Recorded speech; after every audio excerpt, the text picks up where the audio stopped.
नमस्कार। मैं मीरा श्रीवास्तव पुनः उपस्थित हूँ आप सबके समक्ष। रंग बिरंगा देश हमारा, त्योहारों का देश हमारा। और आज एक खूबसूरत त्यौहार है, एक जोश भरा त्यौहार है, वो है हमारा लोहड़ी। तो आज आप सभी को लोहड़ी की बहुत बहुत शुभकामनाएं और बहुत बहुत बधाई।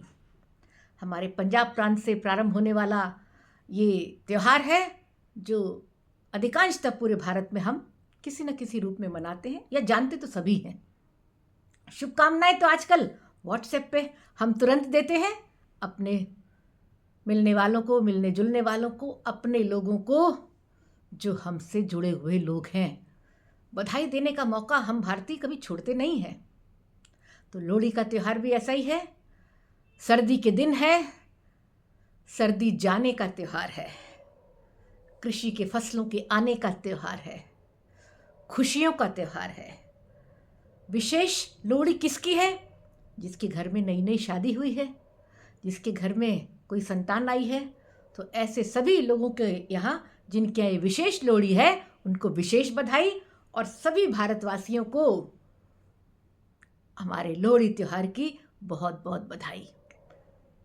ढोलक बज रही होगी, चारों तरफ गाने चल रहे हैं, रेवड़ी खा रहे हैं, मूंगफली खा रहे हैं, तिल के लड्डू खा रहे हैं, तिल खा रहे हैं, गजक खा रहे हैं। कितना मज़ा है आग के चारों ओर बैठ के ढोलक पे गाने गाना और इस मस्ती से खाना।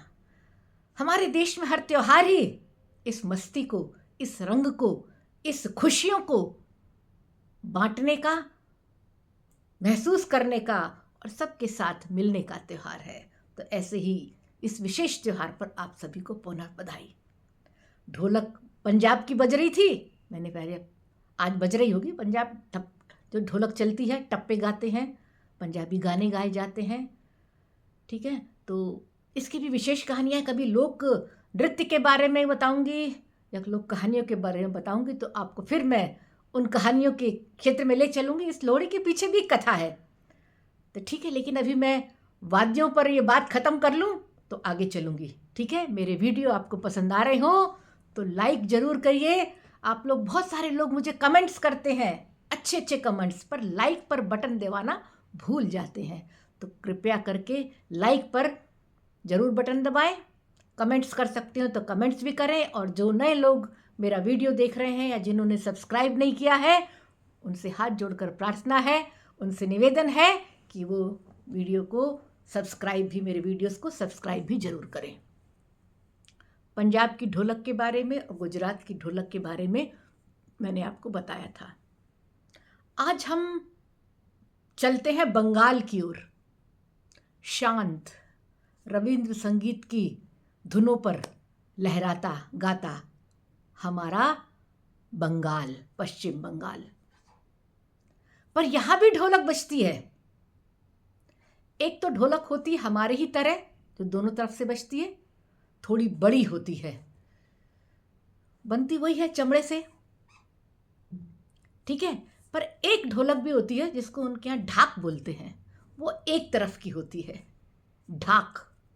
और ये ढाक बजाने की प्रथा कृषि, जब हमारी फसल तैयार होती है तब से चली आ रही है, पर आगे चलकर ये हमारे पश्चिम बंगाल के दुर्गा पूजा तक विशेष रूप से बजाई जाने लगी। ढाक का दुर्गा पूजा में विशेष महत्व है। जब माँ दुर्गा की पूजा में, आरती में, दोनों तरफ वो जो अग्नि में वो लोबान वगैरह डाल के जलाते हैं, कोई विशेष शब्द बोला जाता है, मुझे भी ध्यान नहीं आ रहा, उसके धुएं को जलाकर और ढाक बजती है। और उससे फिर लोग माँ दुर्गा की भक्ति में सराबोर हो जाते हैं। ऐसी होती है ढाक। चित्र दिखाऊं, देखिए। ये है बंगाल का ढाक। ये चमड़े से बना है, ये चमड़े से कसा हुआ है, ये लकड़ी है। इसको बांस कह लीजिए या लकड़ी की छोटी छोटी जो पट्टियाँ जैसी होती हैं, बांस की पट्टियाँ कहते हैं जिसको, उससे इसको बजाया जाता है। और झूम के इसके साथ नाचा जाता है। ऐसी है हमारी बंगाल की संस्कृति। अधिकतर लगता है बहुत शांत शांत, लेकिन दुर्गा पूजा के समय ये उल्लास इसी ढाक पर जोश में आता है। सारे भक्तगण इसी पूजा में सम्मिलित हो जाते हैं।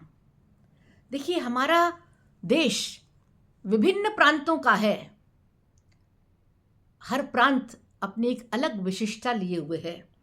ऐसे ही लोक संगीत हम कहते हैं जब, तो उसमें लोक वाद्य भी आते हैं। हर जगह, हर प्रांत में, चाहे वो दक्षिण भारत हो, चाहे वो पश्चिम भारत हो, चाहे उत्तर भारत हो, और चाहे पूरब हो, है ना। पूरब में तो घरों घरों में ढोलक होती है। उत्तर प्रदेश में पूरबिया क्षेत्र में हमारे घर घर ढोलक है।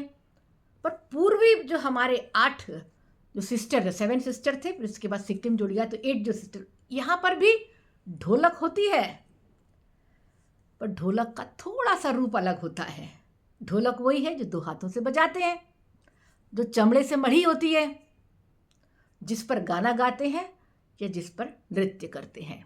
मैंने पहले भी आपको बताया कि बिना ताल के किसी भी गीत में या पूरे संगीत में कोई मजा नहीं है। इसलिए गायन, वादन और नृत्य, इन तीनों से मिलाकर संगीत बना है। तो जैसे जैसे हम पूर्व की तरफ बढ़ते हैं, उतना ही शांत किस्म का संगीत हमको नज़र में आता है, हमको सुनने में आता है। पर ये शांत संगीत भी हमें बहुत ऊर्जा भरता है। बहुत ऊर्जा पूर्ण ढंग से ये संगीत है। आपने बिहू का नाम सुना होगा। तो यहाँ जो ढोलक बजाई जाती है, यहाँ जो ढोल बजाया जाता है, उसको भी हम कई बार बिहू ढोलक कहते हैं। और वहाँ के जो प्रांत की जो विशेषता होती है, वो वहाँ के ही कलाकृतियों के आधार पर होती है। पंजाब का ढोल बड़ा होता है। यहाँ आइए, बड़े कोमल से लोग, दुबले पतले लोग, छोटे से लोग, मुस्कुराते हुए लोग छोटी सी ढोलक को लेकर अच्छे से सजाकर उसको बजाते हैं। वो है बिहू ढोलक। देखेंगे? ये है हमारी बिहू ढोलक। ये देखिए कितनी सजी हुई है ना।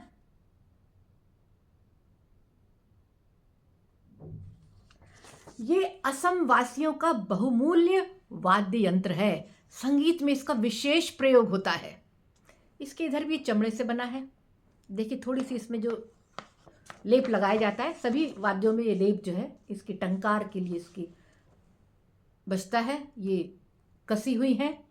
ये इनका देखिए चित्र कला है ना, प्रस्तुति का एक अपनी चीज को सजाकर रखने का ढंग है। देखिए कलाएं, इसको एक हाथ से इसको लकड़ी से बजाते हैं और दूसरे हाथ की उंगलियों से बजाया जाता है। यह है बिहू ढोलक, ढोल, ठीक है, बिहू ढोल है ये, जो अधिकतर बिहू नृत्य जो होता है उस पर बजाया जाता है। ये आसाम का प्रमुख वाद्य यंत्र है। इस वाद्य की उत्पत्ति भी लगभग 12वीं शताब्दी के आसपास हुई। तो आज भी चाहे वो 12वीं शताब्दी, हमारा जो इतिहास है, हमारी जो संस्कृति है, बहुत प्राचीन है, सनातन चली आ रही है। सनातन, जब से ये पृथ्वी आई तब से कहीं ना कहीं ये वाद्य यंत्र, क्योंकि हमारा धर्म जो है, जिसको हम हिंदू धर्म बोलते हैं, वैसे तो सनातन धर्म है ये, हिंदू तो लोग हैं यहाँ के, धर्म हमारा सनातन है। ये सनातन परंपराएं जो चली आ रही हैं, वो जो शिव के समय से शुरू हुई, वो जो नारद और माँ सरस्वती के माध्यम से होती हुई हम सब के बीच फैल गई, ये लोक कलाओं के द्वारा ही हम सब के बीच आई। और उसके बाद जैसे जैसे संगीत विकसित होता गया, वैसे वैसे शास्त्रीय संगीत उत्पन्न हुआ। हर शास्त्रीय संगीत के पीछे लोक संगीत है, और ये लोक वाद्य है जो हमारे लोक संगीत को संवारते हैं, सजाते हैं। कैसे लगा ये में छोटा, हमेशा से छोटा हमारा ये आज का वीडियो। उम्मीद करती हूँ आप सभी मुझे अपने कमेंट्स देंगे, अपने विचार भेजेंगे, और कुछ भी यदि आप जानना चाहते हैं तो मेरे को प्रश्न करें। अगले वीडियो में 2 वाद्य और लूँगी जो दक्षिण भारत के हैं। दक्षिण भारत के लोक संगीत को हम बहुत पहचान नहीं पाते हैं क्योंकि हम भाषाओं को समझते नहीं हैं। फिर भी जितना भी मैं कलेक्ट कर सकी हूँ, जितना भी मैं इकट्ठा कर सकी हूँ, आप सबके समक्ष पेश होगा। उसके बाद इन ढोलक के वाद्य यंत्रों के पास अगले प्रश्न पर आएंगे और उसके साथ साथ नए वाद्यों के साथ मैं आपके समक्ष उपस्थित होंगी। उम्मीद करती हूँ मेरा ये वीडियो आप सबको पसंद आया होगा। अपने आप को सर्दी वाले क्षेत्रों में आप सब अपने को सर्दी से बचाए रखिए। मूंगफली खाइए, गजक खाइए, तिल के लड्डू खाइए। कल संक्रांति मनानी है ना, सभी को पोंगल की बहुत बहुत शुभकामनाएं, संक्रांति की बहुत शुभकामनाएं। नमस्कार।